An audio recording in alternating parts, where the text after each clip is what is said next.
Bonjour à toutes et tous, c'est Maureen, j'espère que vous allez bien. Ça fait très longtemps que je ne vous ai pas parlé de mes lectures, mais ça me semble impossible de vous parler de tout ce que je peux lire au quotidien. Enfin quand même, si ça vous intéresse de savoir ce que j'ai pensé de tous les livres que je peux lire, je vous invite à aller sur Instagram et sur le blog. J'y parle vraiment en détail de tous les romans et documentaires que j'ai pu découvrir. À chaque fois il y a une petite chronique pour chaque titre.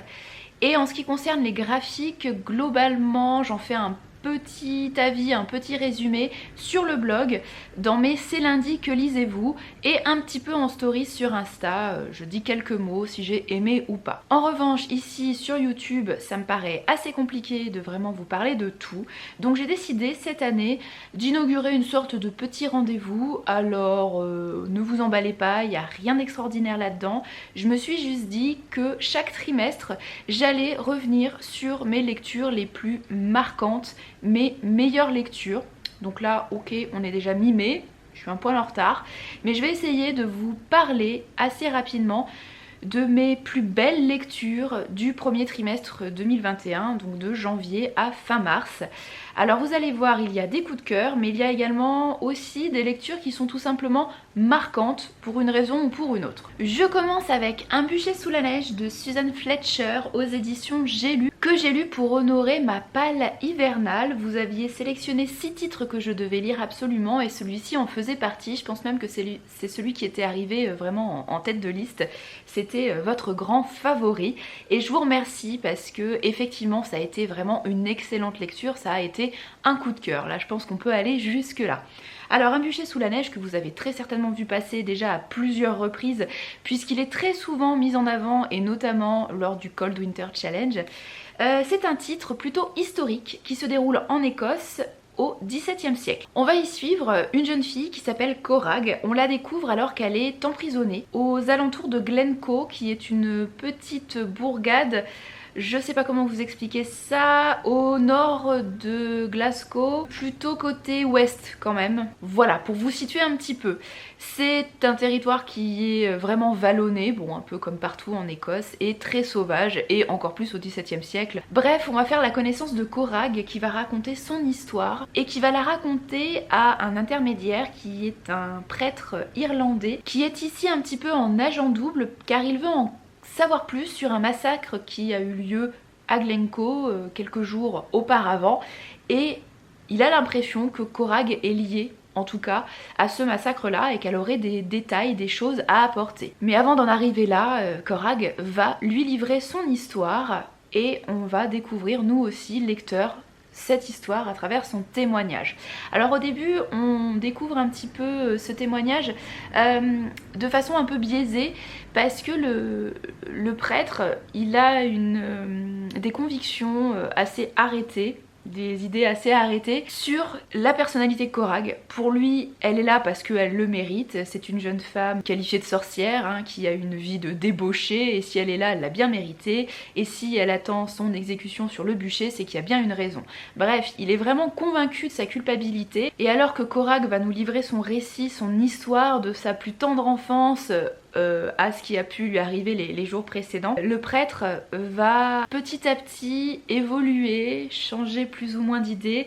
Enfin en tout cas il va aller un petit peu plus loin que ses préjugés et il va découvrir derrière ce petit bout de femme en guenilles plein de vermine, il va découvrir une très belle âme, et nous aussi. C'est une histoire hyper immersive, hyper émouvante. On est vraiment au cœur de l'Écosse au XVIIe siècle. Je trouve que c'est une ode à la nature qui est absolument magnifique, une vie simple, puisque Corag, toute sa vie, toute sa jeune vie, hein, parce qu'elle est très jeune alors qu'elle se retrouve en prison, va vivre seule de façon très indépendante, ou quasiment, en pleine nature, et de façon très simple. C'est vraiment genre la sobriété heureuse de Pierre Rabhi, mais sauce XVIIe siècle, sauce écossaise. Voilà, elle se fait une petite cabane et elle vit au jour le jour avec ce qu'elle peut trouver autour d'elle, les baies, les animaux, etc. Donc c'est vraiment une vie en communion avec la nature, et c'est vraiment ce qu'on nous raconte ici. Donc c'est assez descriptif, assez introspectif, mais si vous aimez ce genre de choses là, c'est absolument magnifique, surtout si vous aimez les paysages écossais, là vous allez être en plein dedans. Et puis évidemment c'est aussi un beau portrait de femme qualifiée de sorcière, tout simplement parce que sa mère avant elle était elle-même qualifiée de sorcière, parce qu'elle avait une vie très indépendante, très libre, pas du tout dans les carcans de cette société anglaise et écossaise du XVIIe siècle. Et Corag forcément va subir les mêmes préjugés et va fuir tout ça. Donc c'est un portrait de femme qualifiée de sorcière, un portrait de femme forte. Voilà, j'ai adoré, c'était hyper immersif et en plus ça m'a fait sourire parce que quand je suis allée en Écosse il y a 2 ans, je me suis pas arrêtée à Glencoe, j'y suis passée en bus parce que je passais de Glasgow à l'île de Skye, tout au nord de l'île de Skye. J'avais 8 ou 9 heures de bus dans la journée pour aller tout au nord de cette île de Skye. Et en fait, alors j'ai bien aimé l'île de Skye, mais sans plus. Je m'attendais à plus, waouh. Mais par contre, quand je suis passée en bus vers Glencoe, je me suis dit, oh là là, j'aurais vraiment dû faire un arrêt ici, parce que c'est un paysage et une atmosphère qui me touche plus. Enfin voilà, ça m'attirait finalement beaucoup plus, et si c'était à refaire, bon non, je changerais peut-être pas les choses, mais en tout cas, si je retourne un jour en Écosse, je ferai forcément un arrêt à Glencoe.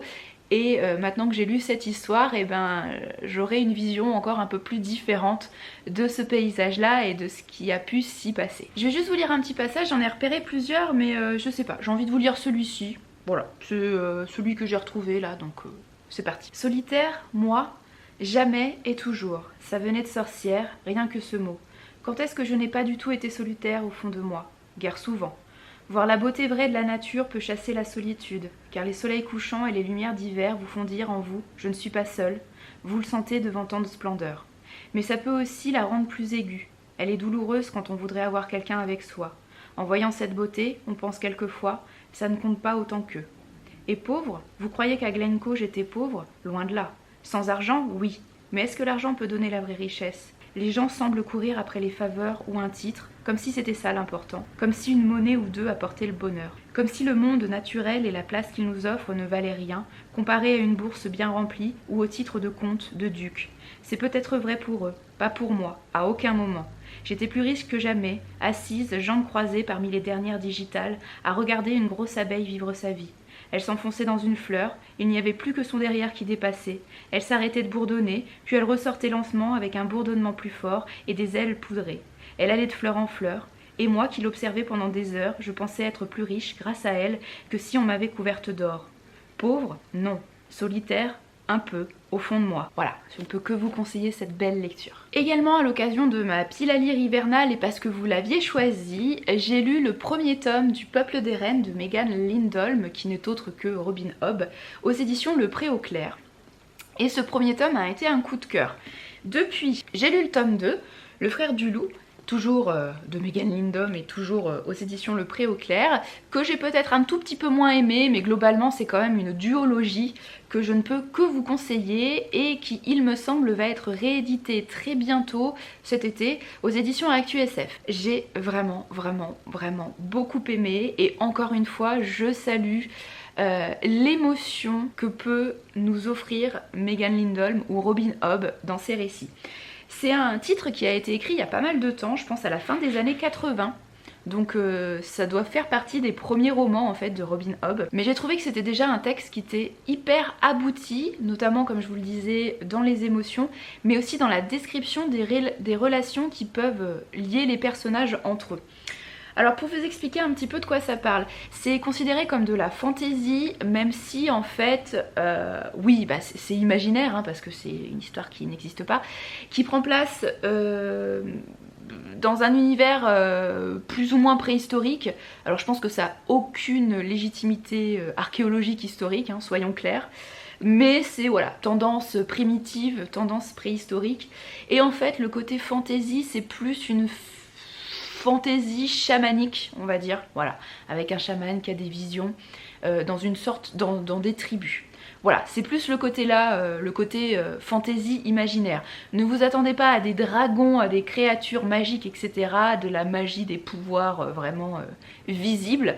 Non. Par contre, si vous aimez l'aspect un petit peu chamanique, je pense que ça pourrait vous plaire. Donc on va principalement suivre une mère, Tilu, et son fils préadolescent qui s'appelle Kerle. C'est une mère célibataire qui va élever seule son fils et qui passe de tribu en tribu pour essayer de trouver sa place. À la base, Tilu, elle est guérisseuse. Mais en fait, le duo peine énormément à trouver une tribu dans laquelle rester, puisque Kerle est un jeune garçon très particulier.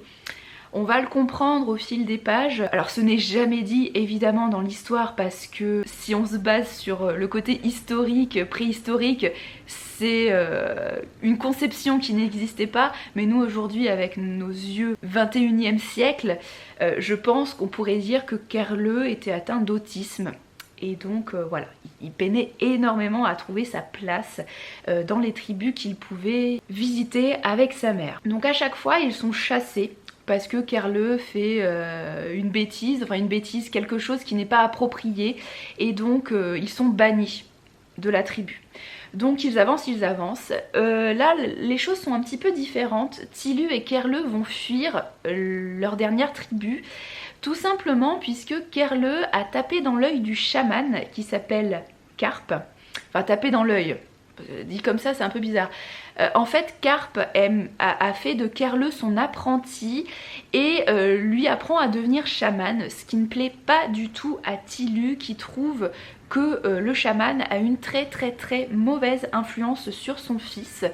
Quand je dis mauvaise influence, c'est notamment dans sa conception de la vie et de la place des femmes dans la tribu. Tilu est complètement révoltée par ça et elle sent que l'influence de ce chaman sur son fils est assez nocive, que son fils prend un chemin qui... Voilà, tous les progrès qu'il avait pu faire auprès de sa mère sont complètement balayés par l'influence de Carpe, et donc pour protéger son fils, elle décide une nouvelle fois, alors qu'elle s'était quand même bien intégrée dans cette tribu, de fuir, et ils vont fuir tous les deux en pleine nuit, dans la neige, en plein hiver, donc c'est très dur, d'autant plus qu'une nouvelle fois, je vous le répète, Kerle est un garçon un petit peu particulier, donc là où les préadolescents, adolescents auraient aidé leur mère à porter les bagages, à aller chercher du bois, à faire du feu, des choses qui sont très vite apprises dans les tribus, les jeunes enfants de 5 ou 6 ans savent déjà faire ça. Pour Kerle, c'est impossible parce qu'il n'arrive pas à fixer son esprit sur une tâche simple et son esprit divague tout le temps. Il peut rester à regarder une feuille, un animal comme ça pendant des heures sans bouger, et donc laisser le feu s'éteindre. Voilà, ce genre de choses. Donc Tilu doit non seulement se sauver elle-même, mais en plus protéger ce fils de lui-même finalement, donc c'est assez compliqué. J'ai oublié de vous dire que ça se passe dans le Grand Nord. Pour moi, et je pense que c'est plus ou moins dit, ça serait plutôt proche de la Laponie, en tout cas de la toundra, voilà, ce genre de paysage là. C'est hyper immersif.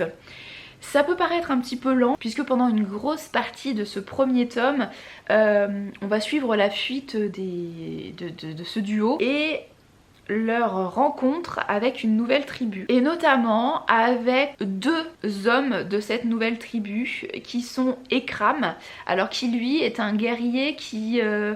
peine lui aussi à trouver sa place dans sa tribu. Pourtant il pourrait être apprécié puisqu'il est très bon guerrier, il est très beau, il est gentil, serviable, enfin bon voilà. Il n'a pas envie d'entrer dans le carcan de cette tribu, il n'a pas envie de prendre femme, il n'a pas envie de s'installer, de faire des enfants, etc.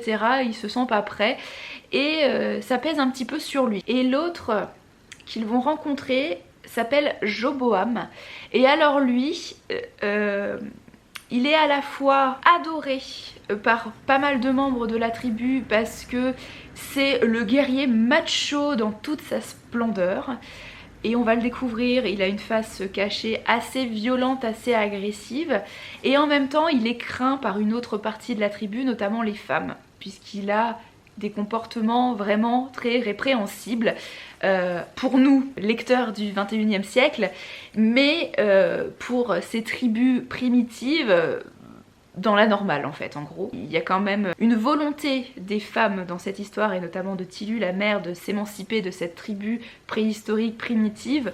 Voilà, donc c'est un aspect qui est plutôt intéressant. Et je vais vous laisser une seconde puisque je sens que le chat est en train de fouiller dans la poubelle. Voilà, désolée, donc en fait il fouillait pas du tout dans la poubelle, mais il était en train de lécher les plastiques d'emballage. Je sais pas si vos chats le font. Il est un petit peu con, hein.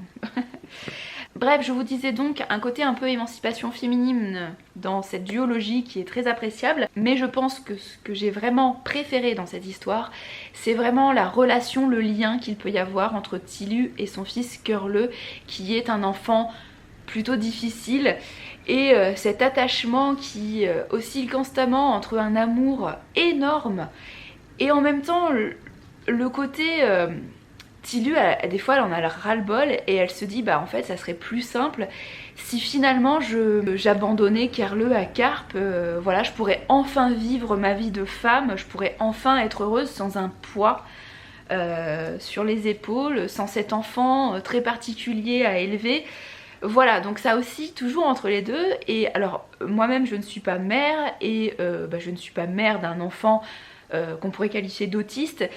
Mais j'ai vraiment ressenti l'authenticité de ce sentiment que peuvent vivre les mères qui vivent ça au quotidien. Voilà, et cette culpabilité de se dire, d'oser penser que en tant que mère, elle serait mieux sans son enfant, si elle l'abandonnait en fait. Voilà, je trouvais que c'était très très fort et l'évolution de la relation entre cette mère et son fils est très très belle. Je ne vous en dis pas plus, mais vraiment à la fin de la duologie, je trouve que voilà, ça a bien évolué, chacun trouve sa place. Je vous le dis tout de suite, c'est pas un happy end, c'est pas une fin facile. Mais je trouve que c'est crédible et encore une fois très très bien mené, très émouvant, très réaliste je pense. Je me suis même demandé si Robin Hobb ou Megan Lynn Hobb, l'autrice, n'était pas elle-même mère d'un enfant autiste pour nous décrire si bien ce que les parents peuvent ressentir. Je continue dans la fantaisie avec un gros pavé que j'ai vraiment beaucoup aimé, qui est Dragon et mécanisme de Adrienne Thomas aux éditions Rajo, qui est un titre qui se situe dans le même univers que Vaisseau d'Arcane, que j'ai lu il y a quelques mois et que j'avais déjà adoré. Tiens, viens montrer ta bouille d'emmerdeur.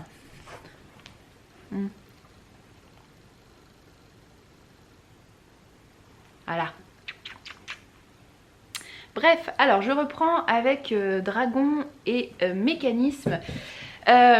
Qui se situe donc dans le même univers mais qui est peut-être destiné à un public un petit peu différent. Autant Vaisseau d'Arcane, je pense qu'il est plutôt écrit pour un public adulte, même si des ados, jeunes adultes peuvent le lire assez facilement, mais celui-ci est quand même plus pensé à la base pour un public plus jeune. Ça se ressent, je trouve, dans l'âge des personnages déjà. Les héros, les deux héros de cette histoire sont jeunes, ils ont 16 ou 17 ans je crois, alors que dans Vaisseau d'Arcane c'était des personnages un petit peu plus âgés. Alors ils n'avaient pas non plus 50 balais, hein. Enfin je veux pas dire que 50 ans c'est vieux, en tout cas ils étaient plus dans la vingtaine, 25 ans que 16-17 ans. Voilà, je ne veux froisser personne. Et également dans la construction du récit, Vaisseau d'Arcane c'est un roman choral qui met en avant plusieurs personnages avec des fils, une intrigue qui est vraiment dispersée. Donc il faut quand même faire un effort un petit peu de compréhension, c'est pas très très linéaire. Alors que là, on va dire qu'il y a deux groupes de personnages principaux qui vont très très vite être reliés au même endroit, donc finalement on va suivre qu'une seule intrigue. Voilà, donc c'est un peu plus simplifié. Encore une fois, comme avec Vaisseau d'Arcane, j'ai vraiment passé un super moment. Mira et Dag sont donc les deux personnages principaux qui vont se rencontrer de façon fortuite alors que Mira se fait attaquer.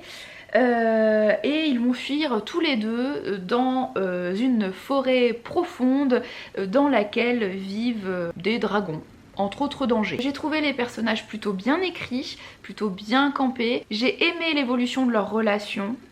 Ça change un petit peu d'habitude et ça c'est plutôt cool. J'ai aimé les personnages secondaires, notamment une petite bestiole assez insupportable qui peut faire penser un petit peu à à Mushu dans Mulan. Donc à la fois insupportable et en même temps c'est le côté un petit peu léger, humoristique de cette histoire.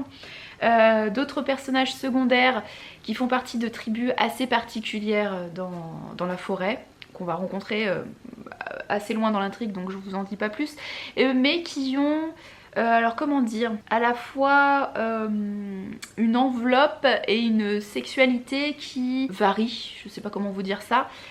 Voilà, et donc qui amène une petite diversité supplémentaire dans cette histoire. Donc si vous avez aimé Vaisseau d'Arcane, et bien n'hésitez pas à vous plonger dans Dragons et Mécanismes qui se déroule dans le même univers mais sur un continent différent avec des personnages différents comme vous avez pu le constater. Si vous avez aimé Dragons et Mécanismes, je vous invite à lire Vaisseau d'Arcane. Et moi il me reste à lire Engrenage et Sortilège qui là encore fait partie du même univers mais encore une fois sur un continent différent et avec des personnages différents. On retourne dans la littérature plus contemporaine avec un titre qui a été pour moi un gros coup de cœur encore une fois, car plein d'émotions. Et franchement j'ai failli verser ma petite larme. Il s'agit d'une seconde vie de Dermot Bolger aux éditions Folio. Celui-ci je l'ai lu au mois de mars pour mon challenge The Irish Readathon, donc challenge pour lequel il faut lire de la littérature irlandaise. J'ai fait mon bilan sur le blog, je vous invite à aller le voir si vous voulez savoir ce que j'ai pu lire pour ce mois irlandais. Et franchement ça a été un mois irlandais plutôt très positif. Même si je n'ai eu qu'un seul coup de cœur, celui-ci, toutes les autres lectures ont été de belles, voire très belles lectures avec de nombreux nouveaux auteurs découverts. Donc franchement ça a été un très bon cru cette année, contrairement à l'année dernière qui avait été une année assez médiocre en termes de littérature irlandaise. Une seconde vie de Dermot Bolger qui va revenir sur un fait de société assez connu en Irlande, assez dramatique, vous en avez peut-être très certainement déjà entendu parler. Ces couvents de la Madeleine, ces couvents des blanchisseuses en Irlande qui accueillir, c'est un grand mot, des jeunes filles, jeunes femmes perdues qui se retrouvaient là parce que alors soit elles étaient trop belles et donc elles pouvaient constituer un danger pour les hommes de la famille, soit elles étaient trop étranges, soit elles avaient consommé hors mariage, donc c'était un gros péché en Irlande, soit elles avaient été violées et étaient tombées enceintes, enfin bon bref, c'était des jeunes femmes gênantes pour la société irlandaise de l'époque qu'on ne voulait plus voir et qu'on enfermait dans ces couvents dans lesquels souvent elles travaillaient comme des forcenées en tant que blanchisseuse, donc un métier très compliqué, elles n'étaient pas du tout rémunérées évidemment. Et puis pour celles qui étaient enceintes, si elles avaient de la chance, elles accouchaient sans mourir. Ensuite les enfants souvent étaient revendus notamment à des Américains qui ne pouvaient pas avoir d'enfants et donc qui adoptaient en payant une très belle somme d'argent à l'église irlandaise. Voilà, joie, bonheur. Vous avez peut-être vu des films comme The Magdalene Sisters ou Philomena qui reviennent sur ces histoires-là. Donc là, Dermot Bolger va revenir sur ce sujet-là, mais on va être plutôt du point de vue de l'enfant qui a été adopté, qui s'appelle donc Sean Blake, et c'est un trentenaire ou quarantenaire, je ne sais plus. Il va avoir un accident de voiture, il va s'en sortir sans trop de séquelles, mais ça va être le déclic. Il va se rendre compte qu'il a frôlé la mort et qu'il ne peut plus reprendre sa vie comme il la vivait avant. Il va avoir envie, il va avoir besoin de comprendre ses origines, de savoir d'où il vient. Et donc il va partir à la recherche de sa véritable mère biologique. En parallèle, il y a quelques chapitres disséminés dans le roman qui sont dédiés à cette jeune femme devenue maintenant femme mûre, mère et grand-mère, qui elle aussi n'a jamais réussi à se remettre de ce qui a pu lui arriver quand elle était adolescente et de la séparation avec cet enfant-là. Et c'est hyper émouvant parce que cette dame, je sais plus comment elle s'appelle, donc elle a été vraiment bannie par toute sa famille et par toute la société irlandaise quand elle est tombée enceinte. Elle a dû abandonner son enfant et ensuite elle est partie vivre en Angleterre. On découvre un petit peu ce qu'elle est devenue, sa vie, et en fait on comprend, on apprend que elle commence à perdre un petit peu la tête et que chaque jour, ou presque, elle déambule dans les rues de Londres du matin au soir. On a l'impression qu'elle erre dans les rues de Londres, on comprend pas trop pourquoi. Et en fait, elle va nous révéler pourquoi petit à petit. Elle porte le manteau qu'elle portait quand elle était adolescente, donc tout est limé, voilà. Et sa famille actuelle, notamment ses 3 filles, ne comprennent pas pourquoi elle fait ça.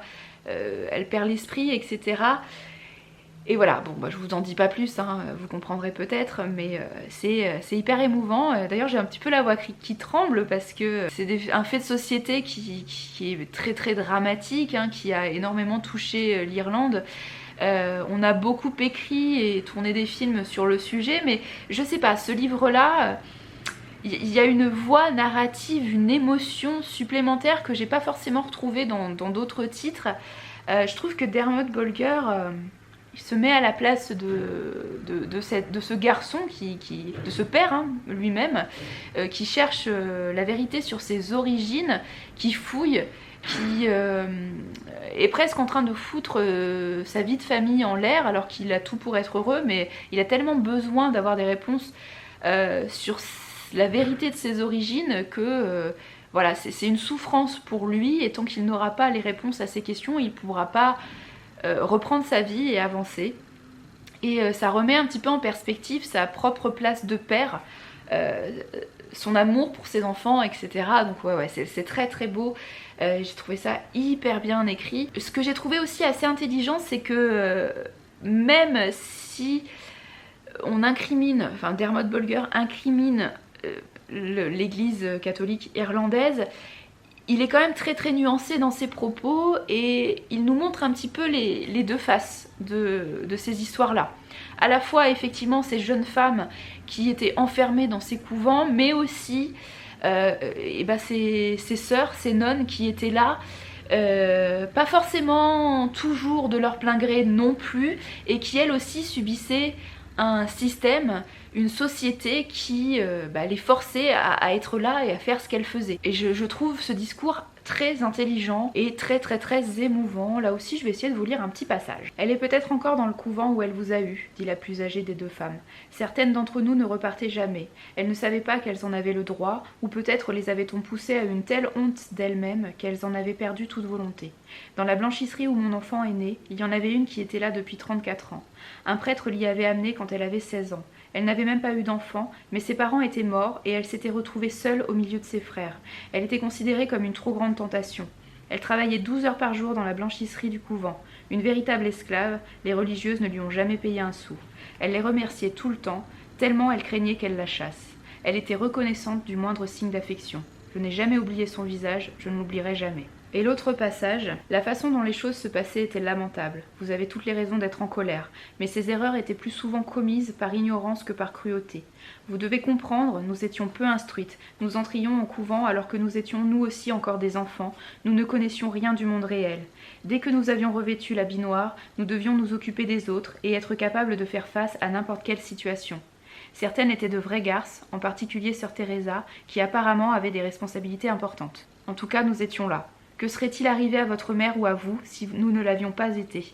Que lui aurait fait sa famille? L'aurait-on enfermée, battue jusqu'à ce qu'elle perde l'enfant, ou bien vous aurait-on noyé à la naissance dans un lac ou un autre? Et que se serait-il passé s'il l'avait laissé vous garder? Les voisins auraient exclu les vôtres, ils auraient rendu leur vie impossible, jeté la nuit des pierres sur leur maison. Conduit par le prêtre du village qui aurait caché pour l'occasion son col de soutane, dis-je. Elle secoua la tête. Quand est-ce qu'un prêtre avait besoin de se salir les mains à l'époque, monsieur Blake? Demanda-t-elle. Il leur suffisait de semer quelques mots dans un sermon. Le sale travail, c'est nous qui le faisions. Nous étions les mules de cette société. Nous avons eu le tort de les laisser se débarrasser de tous les problèmes sur nous, sans jamais poser de questions, obéissant aveuglément. Je prie tous les soirs pour les filles qui, comme votre mère, sont passées ici, des filles dont je ne connaîtrai jamais le nom. Mais je prie aussi pour ces religieuses. Elles pouvaient être terrifiantes. Moi, c'est leur solitude qui me terrifiait. En tout cas, si c'est un sujet qui vous intéresse, je trouve que c'est un des meilleurs romans que j'ai pu lire sur cette question-là. La vidéo est très longue, donc je vais aller assez vite pour le dernier livre que je voudrais vous présenter, qui n'est pas un coup de cœur, mais qui est définitivement une lecture marquante de ce début d'année. C'est même d'ailleurs le seul roman que j'ai lu au mois de janvier, mais pas des moindres, puisqu'il fait 836 ou 38 pages. 836 pages. Il s'agit de la première intégrale du Trône de Fer de George R.R. Martin, et moi j'ai l'édition France Loisy. Donc pas un coup de cœur parce qu'il y a des défauts et des choses que j'ai pas forcément appréciées, mais quand même lecture marquante parce que c'est une œuvre mythique. Que je devais la lire depuis des années, donc je suis très contente de l'avoir enfin lu. Et puis en plus une œuvre marquante parce que un pavé assez conséquent quand même, donc voilà. Il a marqué mon mois de janvier. Bon, je vais pas trop vous raconter l'histoire parce que je pense que vous avez toutes et tous quasiment vu la série télé, ou en tout cas la première saison, qui correspond très fidèlement à cette première intégrale. Ce que j'ai aimé dans cette histoire, c'est le monde foisonnant, très riche, et notamment la multiplicité, ça se dit ça, des personnages. Voilà, donc on a l'impression d'être partout sur la carte dans ce monde-là, de suivre plein de mini-intrigues, de mini-personnages différents, de quasiment savoir tout sur tout, d'être partout. Et ça, c'est plutôt chouette. Le bémol de ce roman choral, c'est que il y a certains personnages et certaines situations que forcément on aime un petit peu moins. Moi personnellement, il y a certains personnages que je n'aime pas du tout, qui m'ennuient profondément, et c'était déjà le cas dans la série télé. Je pense notamment à Catelyn et son fils Bran. Mais à côté de ça, heureusement, il y a d'autres personnages que j'aime beaucoup, Arya, Jon Snow, Daenerys, Tyrion, enfin bon. Voilà, il y a quand même beaucoup de personnages que j'ai beaucoup aimé suivre. Mais effectivement, on en suit tellement que parfois il peut se passer 100 pages avant que vous reveniez auprès d'une figure que vous aimez beaucoup. Donc des fois ça peut paraître assez long, ouais, effectivement. Ce qui m'a surprise, c'est qu'il y a quand même des passages qui ne sont pas du tout présents dans la série télé, ou alors j'ai oublié. Et dans ce cas-là, mea culpa. Mais je pense notamment à tout ce qui se passe avec Tyrion quand il va dans les Airiers, il me semble, avec la sœur de Catelyn justement. Voilà, ça c'est des passages, j'en avais aucun souvenir.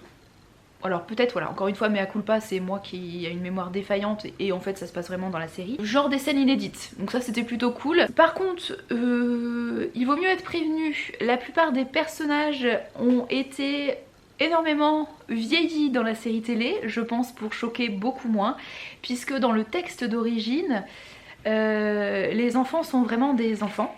Genre Jon Snow a 14 ans, Geoffrey a 12 ou 13 ans, comme Sansa, non Sansa a 11 ans, Arya a 9 ans et Daenerys a 13 ans, il me semble, ou elle va sur ses 14. Donc ça remet quand même pas mal en perspective tout ce qui peut leur arriver, notamment à Daenerys, hein, quand même, qui subit un mariage forcé et des viols quotidiens, hein, il faut bien dire ce qui est. La série tentait un petit peu d'atténuer ça en vieillissant tous les personnages, et en romantisant quand même pas mal, notamment encore une fois cette relation entre Daenerys et son mari imposé Khal Drogo. C'est quand même pas super sain tout ça. Voilà. Bref, une lecture marquante. Je suis contente de l'avoir faite, je lirai la suite très certainement, surtout que j'ai cru comprendre que plus on avance dans le texte de Martin, plus on s'éloigne de la série télé. Enfin en tout cas plus la série télé s'est éloignée des textes d'origine, donc je pense qu'il y aura pas mal de scènes inédites dans les prochaines intégrales, donc je lirai la suite. Je ferai peut-être une intégrale par an, voilà, donc rendez-vous peut-être en 2022 pour l'intégrale numéro 2 qui fait elle aussi quasiment 1000 pages. J'ai d'autres pavés à lire d'ici là, donc on verra. Je termine très rapidement avec quelques graphiques qui ont marqué ce premier trimestre. J'en ai lu énormément, il y en a quand même pas mal qui m'ont bien plu, mais pas au point d'être des coups de cœur, donc je vais pas vous en parler maintenant. Encore une fois, si vous avez envie d'avoir un aperçu un peu plus complet de toutes mes lectures graphiques, je vous invite à aller surtout sur le blog, d'aller voir mes rendez-vous c'est lundi que lisez-vous, ou mes bilans mensuels. Chaque mois je fais plus ou moins un bilan de ce que j'ai pu lire, et je parle notamment de mes lectures graphiques. Là j'en ai retenu deux qui vraiment ont été marquantes, ont été des coups de cœur. Je commence par un titre que je ne peux pas vous montrer puisque je l'avais emprunté à la médiathèque. Il s'agit de Un peu de bois et d'acier de Chabouté aux éditions Glénat je crois, mais je n'en suis pas sûre. Il s'agit d'un gros roman graphique qui est sans texte. Il n'y a absolument aucun texte dans cette histoire. Alors je suis pas fan à la base des livres sans texte. Il y en a pas mal dans la littérature jeunesse du côté des albums et souvent ça me laisse assez indifférente. Mais là les images sont tellement fortes en émotion que le texte n'est pas nécessaire. Les images se suffisent à elles-mêmes et j'ai adoré. En fait on se met à la place d'un banc dans un parc et on va suivre ce que peut voir et vivre ce banc au quotidien, au fil du temps, au fil des saisons. Donc au fil du temps, au fil des saisons, il va revoir les mêmes personnes qui passent près de lui, qui s'assoient ou pas.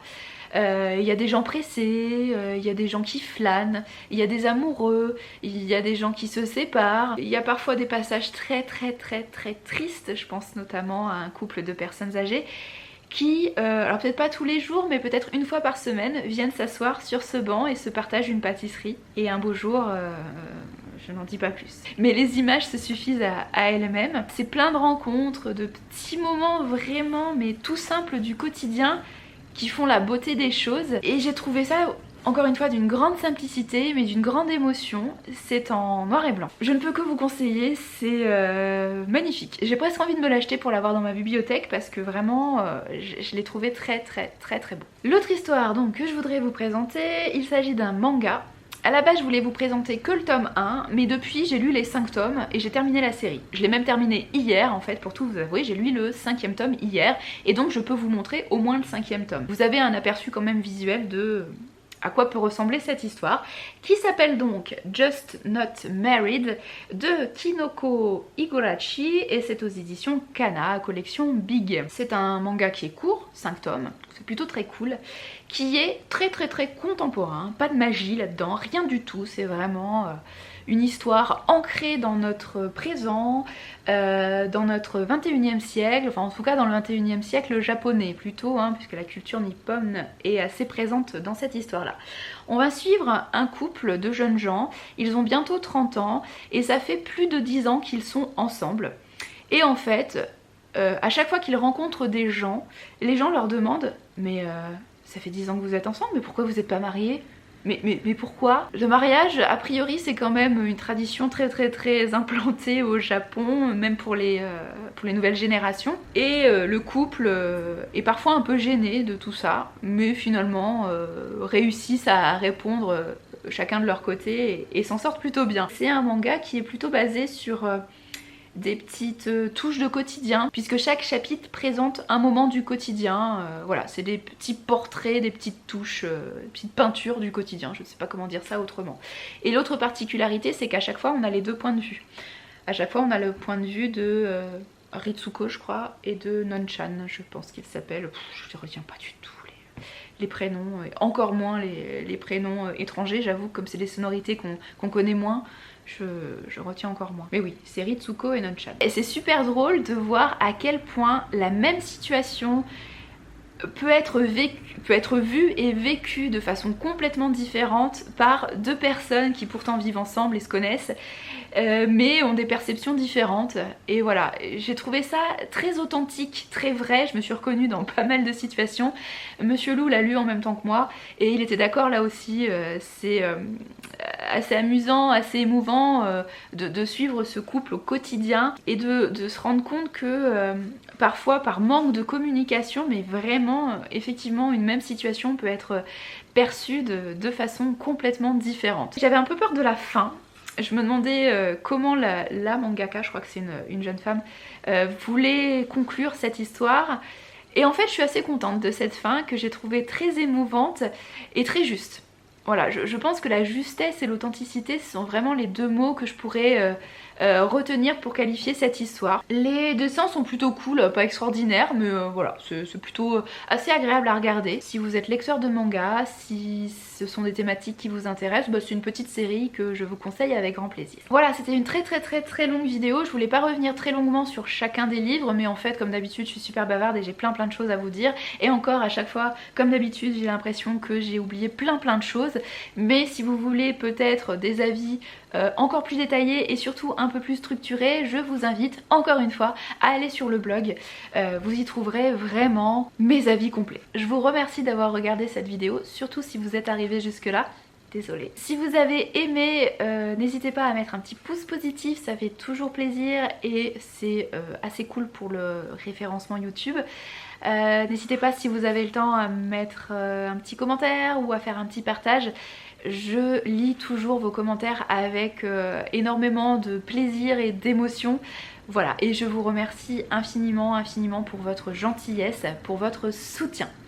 Je vous dis à très bientôt.